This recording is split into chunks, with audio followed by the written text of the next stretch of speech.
Жақыныңа өкпелі болсаң да, аз ғұмырыңды сыйластықпен өткіз. Өкпе, реніш, наз дегенді көңіліңнен өзің өшірмесең, ол еш уақытта бітпейді. Бүгінгі адам, ертең топырақ. Bir үйде қанша жан барсың, бәрің де бір-біріңе қонақсың. Сыйлассаң, тіріңде сыйлас, өлген соң жыласпа. Қу тірліктің күйбеңімен уақыт зымырай береді. Ештеңе дәл бүгіндей қайталанбайды. Әр уақыттың, адамның да қадіріне жете біл. Тірі адамда мүмкіндік көп. Иіске, сүй, құшақта, аяла, бауырыңа бас. Әр секундыңды қимастарыңа арна. Ешкім мәңгілік емес, сондықтан мүмкіндік барда қимастарыңның ыстық құшағында еркеле. Алла адам баласына көп мүмкіндік уақыт берді. Әр кездескенде жоғалтып аламау деп бауырыңа бас. Шын ықыласыңды көрсет. Қоштасарда да көріспей қалсамшы деген оймен қимай қоштас. Сезіміңді білдір. Ол адамның саған қымбат екенін сездір. Сен өлгенше өштесіп жүрердей, ол да шайтан емес. Не сен, не ол бірінші кетеді. Сол кезде өкінбейтін бол. Қасыңда жүрген адамдарды бағалай біл.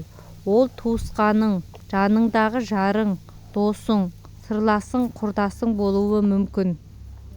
Мейлі қайсысы болса да, ол адам бүгін бар, ертең де бар болуы мүмкін. Арғы күні бар бола ма, жоқ па белгісіз. Кейін ол сізден алыстап кетсе, саныңызды соғып қалмаңыз. Өмірде ештеңеге мәңгілік деп қарамаңыз.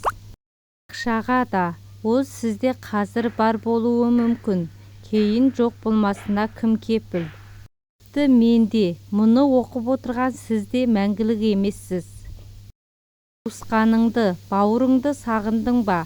Онда жай ғана хабарлас, ізде, сағынып кеттім де. Апа, сізді қатты жақсы көремін деп күнде хабарлама жаз. Кейін кеш болып қалмау үшін сезімді уақытында айтып үйрену керек. Ештеңеде маңызды емес. Ақша, атақ, мәнсап, байлық, сұлулық, менмендік, көкіректік, көлік, қымбат телефон, қымбат киім, тағы басқа. Тек қана сезім ата-анаға, сүйген жарға, балаға, дос-құрдас, бауырға, туысқанға, басқа да өміріңіздегі жақын жанашыр адамдарға деген сезім маңызды. Сезім жақсы көру, сағыну, іздеу, ол үшін алаңдау, бауырмалдық, мейірімділік, адалдық, достық болып жалғасып кете береді. Сезімсіз өмір бос өмір. Кейін бармағыңды тістеп қалмайық. Ешкімді өкпелетпей, ешкімді жамандамай, ешкімге өкпелемей, кек сақтамай жүргенге, ғана көріскенге, ойнап күліп әзілдесіп жүргенге не жетсін шіркін. Бірімізде ақшамыз көп болғанша құлағанда демейтін, ауырғанда жүгіретін, жылағанда жұбататын, майғанда күлдіретін, қиналғанда көмектесетін жанашырларымыз жанымызда, игі жақсыларымыз көп болсын. Адамдарға сіз не бересіз, олар сізге оны екеселеп қайтарады. Сондықтан сыйлы болғыңыз келсе, сізді жақындарыңыздың, жанашыр жандардың іздегенін, сағынғанын қаласаңыз, ол іс-әрекетті алдымен өзіңіз жасаңыз. Көкейіңіздегі өзімшілдікті тыйыңыз. Өзі бірінші жазсын, алдымен өзі іздесін. Мені ешкім іздемейді. Неге мен оны іздеуім керек дейсіз, білемін.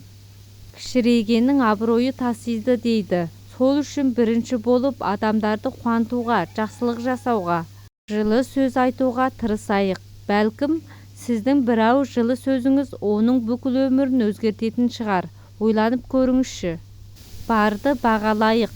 Бұл өмір қамшының сабындай өте қысқа.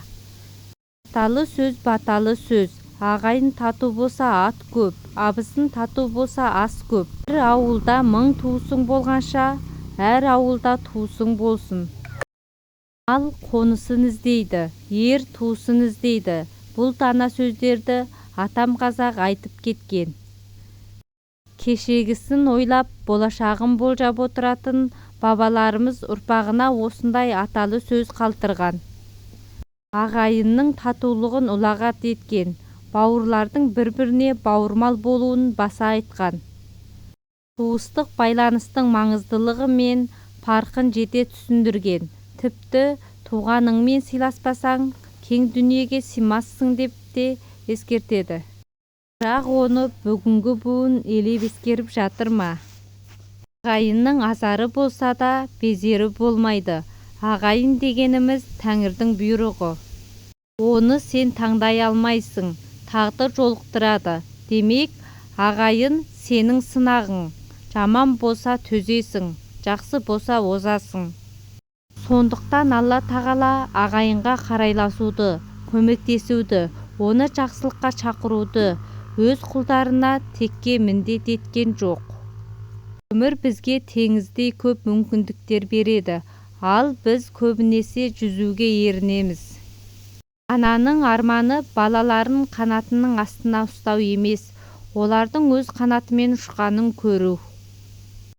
Ағамның асылы қара нан, адамның асылы кәрі анаң. Өмірде үш нәрсеге ынтық болады. Бірінші, емен-еркін өмір сүруге. Екіншісі, жұрттың құрметіне бөленуге. Үшіншісі, келешекке пайдасы тиетін игі еңбек жемісін молықтыруға. Ал бұларға жету үшін 4 шартты орындауға тиіс. Біріншісі, дүние мүлікті адалынан жинау. Екіншісі, қолда бар дәулетті ұқыптап ұстау, жақсы күту. Үшіншісі, жиған тергенді күнделікті керекке, үй ішінің, туған туыстың қажетіне жарату. Мұның пайдасы ақыретте тиеді. Қолдан келгенше пәле-жаладан сақ болу. Кемшілікке кеңшілік. Бірде жағдайы өте жұбыны, жұмысы да қарапайым, табысы да мардымсыз бір жігітке қайнатасы келіп: сен менің қызымды үлдемен бүлдеге орап еркелете бергеніңді қой, үйдегі тамақты, етті де әдейі азайтып тұр.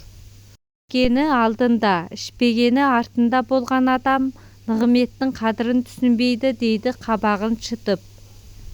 Жігіт мына сөзге таң-тамаша болып, не деп жауап берерін білмей тұрып қалады. Себебі барлығы қайнатасы айтқандай емес. Керісінше жігіттің айлығы шайлығына да жетпей қалатын кездер көп болады.